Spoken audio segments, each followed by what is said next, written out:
このような100均に売っているネイルシールを使えば、イニシャルキーホルダーにすることもできます。今回はこちらのケーブルタイからモールドを作り、オリジナルキーホルダーを作ります。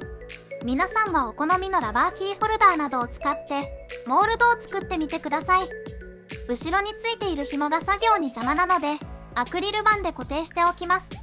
切っちゃえば楽なのですが、それだと今後使えなくなってしまうので、この方法で作成していきます。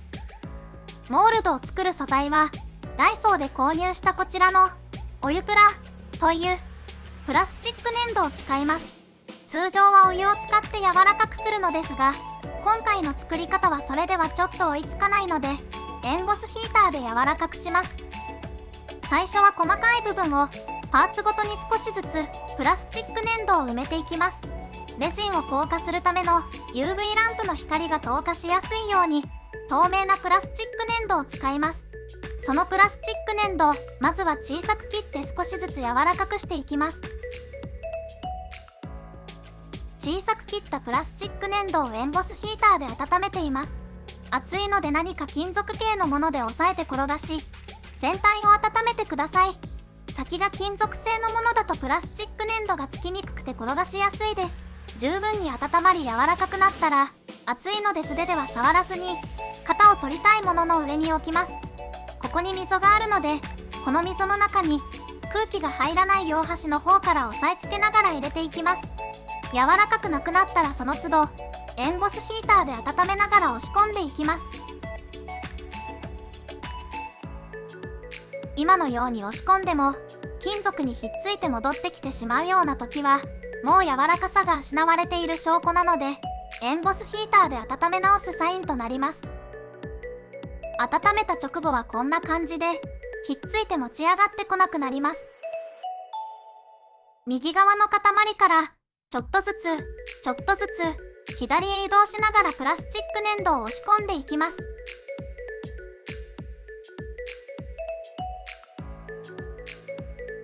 道具がやりにくかったので、細くて幅広のものに変えました。これはネットで購入した粘土用のものです。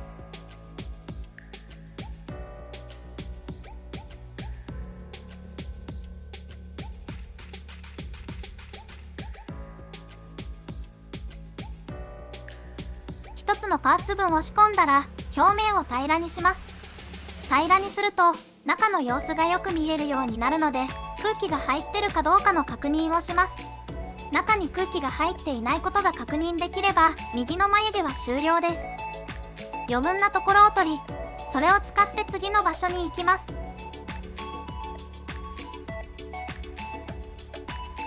次に右目をやっていきます。右目も同じように端の方からプラスチック粘土を入れていき、空気ができるだけ入らないように押し込んでいきます。プラスチック粘土が足りなくなったら少しずつ切っては使います。エンボスヒーターを長めに当てているので、周りもとても熱くなります。私はタイルとその下に木の板を敷いて温めています。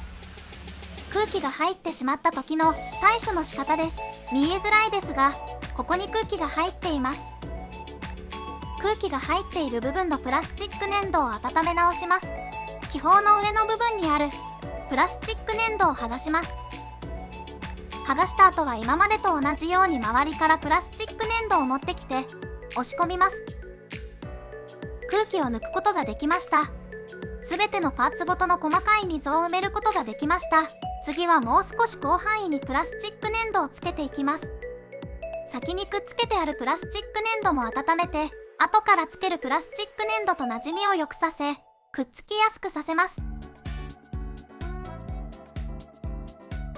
ここでは角の部分や耳と耳の間の狭い部分、ここら辺りに空気が入りやすいので、空気が入らないよう上から下へと一方向にプラスチック粘土を流しています。上半分ができたら下半分も同じように両方を温めてつけていきます。側面の方が気泡が入りやすいので気をつけています。気泡が入っていないか全体をチェックします。側面を含め全体がプラスチック粘土に包まれているか確認します。全体が包まれていることを確認したら冷えて固まるまで放置しておきます。アクリル板を外し、邪魔になる部分を輪ゴムで留めておきます。プラスチック粘土を新しく2本取り出し、まとめて2本をエンボスヒーターで温めます。なるべく境目をなくすために潰しながら温めています。新しく出した2本のプラスチック粘土が温まったら、ケーブルタイにつけてあるプラスチック粘土も少し温め直し、つきやすくします。なるべく台と水平になるように押し付けます。新しくプラスチック粘土をつけることでモールドに厚みを持たせています。モールドにある程度の厚みがないと破れたり変形しやすくなってしまいます。キャラクターにかぶっているプラスチック粘土をどけて高さを同じにします。モールドに厚みができました。冷えて固まったらモールドの完成です。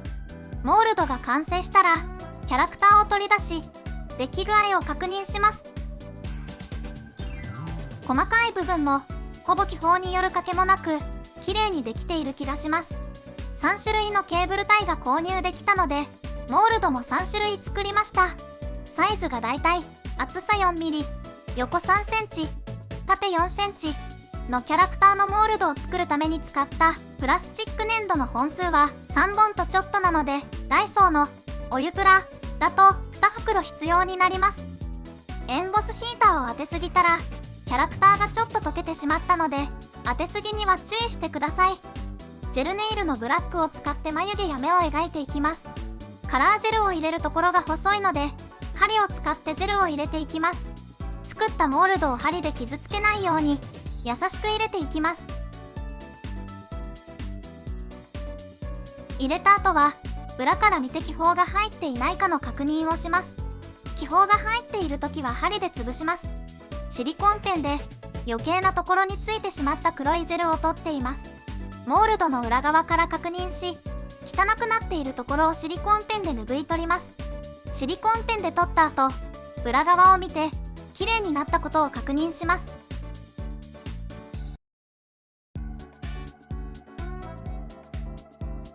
他の黒い部分、目や口なども黒く塗り、硬化します。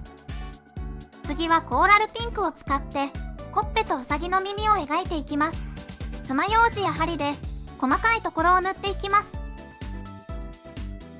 はみ出したところはシリコンペンで取ります。一度で綺麗に取れないときはエナメルリムーバーなどでジェルを拭き取り、何度かシリコンペンをなぞらせて綺麗になるまで取ります。この時にティッシュのホコリがシリコンペンにつかないよう注意してください。細かいラメを入れた透明なレジン液を目の中に入れます。ここまでが3種類のモールドに共通する工程です。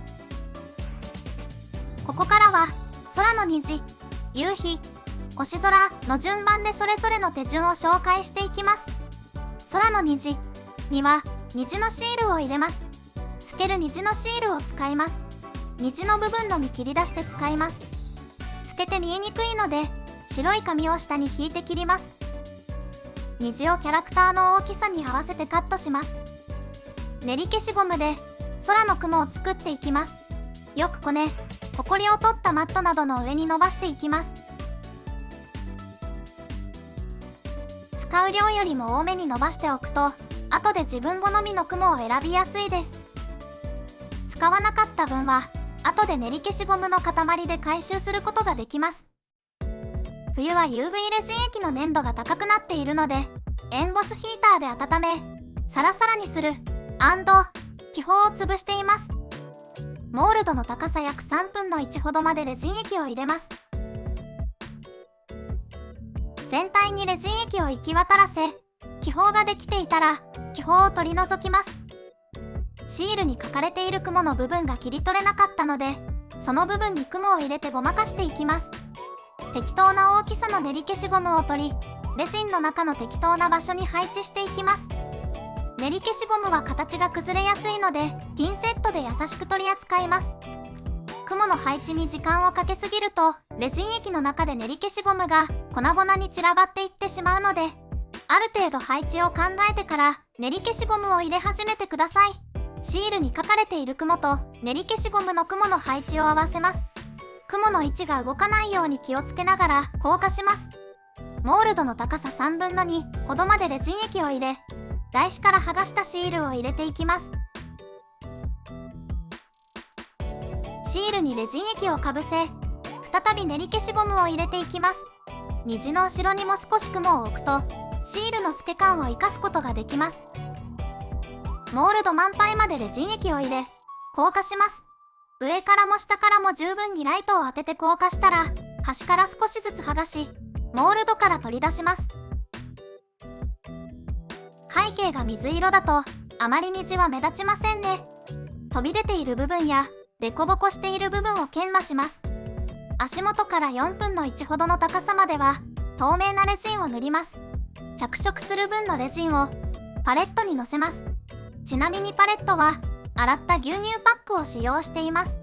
レジン用着色剤のシアンを入れて、レジンを着色します。左側のレジンを少しだけ取り、右側の透明なレジンに加えます。そして濃い水色と薄い水色を作ります。濃い水色を頭の方から置いていきます。少し塗ってみて、まだ薄いな、と思ったので、着色剤をもう一滴足しました。混ぜた後、エンボスヒーターで気泡を潰し、一番上から濃い水色を置いていきます。色具合を見ながら、少しずつ置いていきます。3分の1ほど濃い水色を置いたら、次に薄い水色を真ん中ぐらいに置いていきます。そして、それぞれの色の境目をぼかします。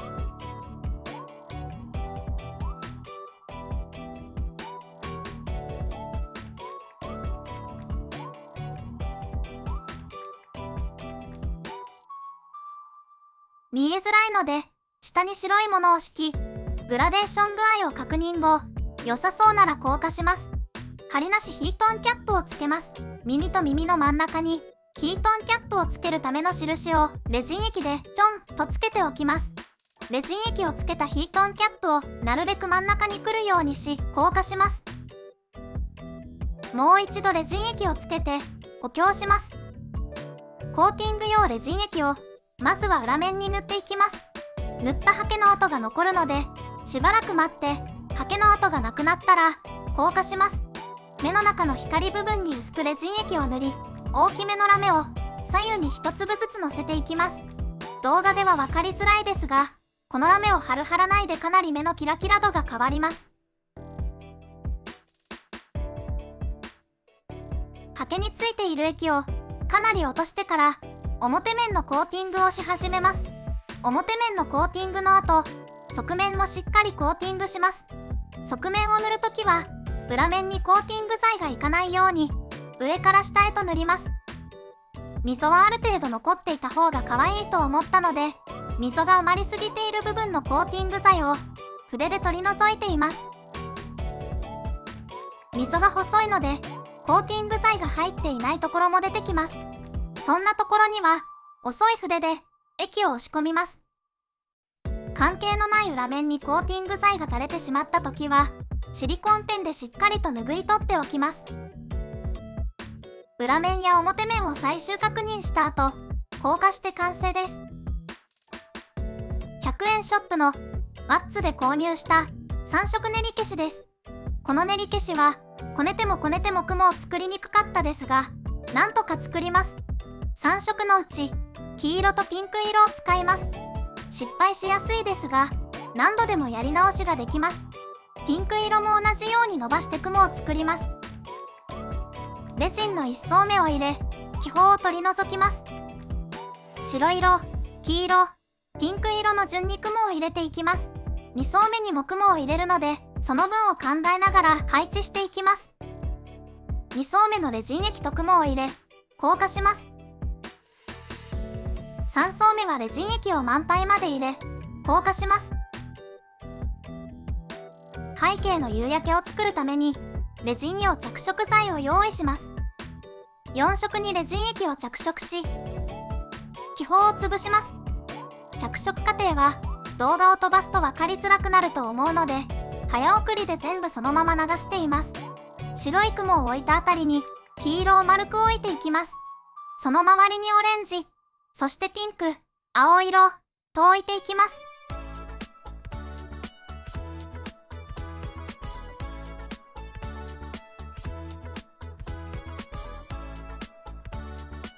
青色を置いた量が多かったみたいで、この後どんどんピンク色の方に侵食してきてしまいます。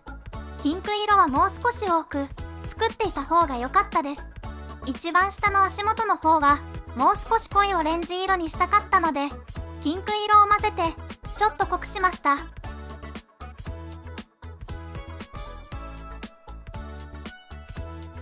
黄色い部分の真ん中に透明なレジン液を数滴垂らし、透明な部分を太陽と見立てます。あとはそれぞれの色の境目をぼかし、夕焼け空のグラデーションを作っていきます。ちょっと足りないかなと思うところに色を足して濃くしたりしています。レジン液をのせればのせるほど他の方に色が広がってってしまうので、全体のバランスを見ながら少しずつ足していっています。青い部分がすごく広がってきてしまったので、固定している台の下にシリコンマットを入れ、少し傾けて作業をしています。この時の失敗は、青色とピンク色の境目ばかりに気を取られ、太陽に見立てた透明部分の丸の形が崩れていることにまで気が回らなかったことです。青色が広がりすぎてしまっているというのに、もうちょっと濃くしたいと青色をまだのせてしまっています。実はこの時焦っていて、少しパニクっていました。一度に4色使うグラデーションは難しかったです。太陽に見立てた丸い部分の形が崩れてしまっています。理想はこの絵のようにすることでした。この後は空の虹の時と同じように研磨、金具付け、コーティングを行い、夕日の完成です。次は星空を作っていきます。モールドに1層目となるレジンを流し入れ、ミラーパウダーのシルバーを用意します。ミラーパウダーを爪楊枝の先に少量つけ、2本の平行な斜めの線を描きます。ちょっと見えづらいので、下に黒い紙を置きます。何か先の細いものを使って、ミラーパウダーを適当に動かし、天の川っぽく仕上げていきます。2本の線の間がなくなりすぎた感もありますが、これで硬化します。3種類ほど大きさの違うラメを用意しました。これらのラメを星に見立てて適当に散りばめていきます。今回作った空の虹、夕日とのバランスを考えて入れませんでしたが、星型のラメを2、3個入れるとより可愛くなると思います。2層目のレジンを入れた後、好みのラメを好きな場所に配置していきます。私はこんな感じの配置にしてみました。まだ表面が少しへこんでいるので、満杯までレジンを入れ硬化します。この時点ではまだ天の川っぽい感じがします。レジン用着色剤のブルーとパープルで着色していきます。ブルーが鮮やかすぎたので気持ちパープルを足しました。エンボスヒーターで気泡を飛ばします。天の川の真ん中をブルーにして、その両側をパープルで挟みます。その他はブルーで覆います。全体に色を置いたら色の境目をぼかします。硬化後、研磨、金具付け、コーティングを行い、星空の完成です。ラバーキーホルダー系の質感と今回のケーブルタイの質感が少し違ったので、同じ質感のラバーアクセサリーでも作ってみました。ラバーアクセの方がプラスチック粘土が離れやすいです。ですが、こまめに温めながら作るとモールドができました。こまめに温めすぎたので本体がところどころ溶けちゃいました。ラバーアクセは細い線が多いです。レジンのコーティング時に溝が埋まりそうです。じゃーん、できました。ポジティブ評価でいきます。下半分が透明なので虹が目立ちます。イメージよりも紺色がはみ出していますが、曖昧な感じが夕焼けっぽさを感じます。天の川は線をぼかしすぎてしまいましたが、キラキラ範囲が広がり綺麗です。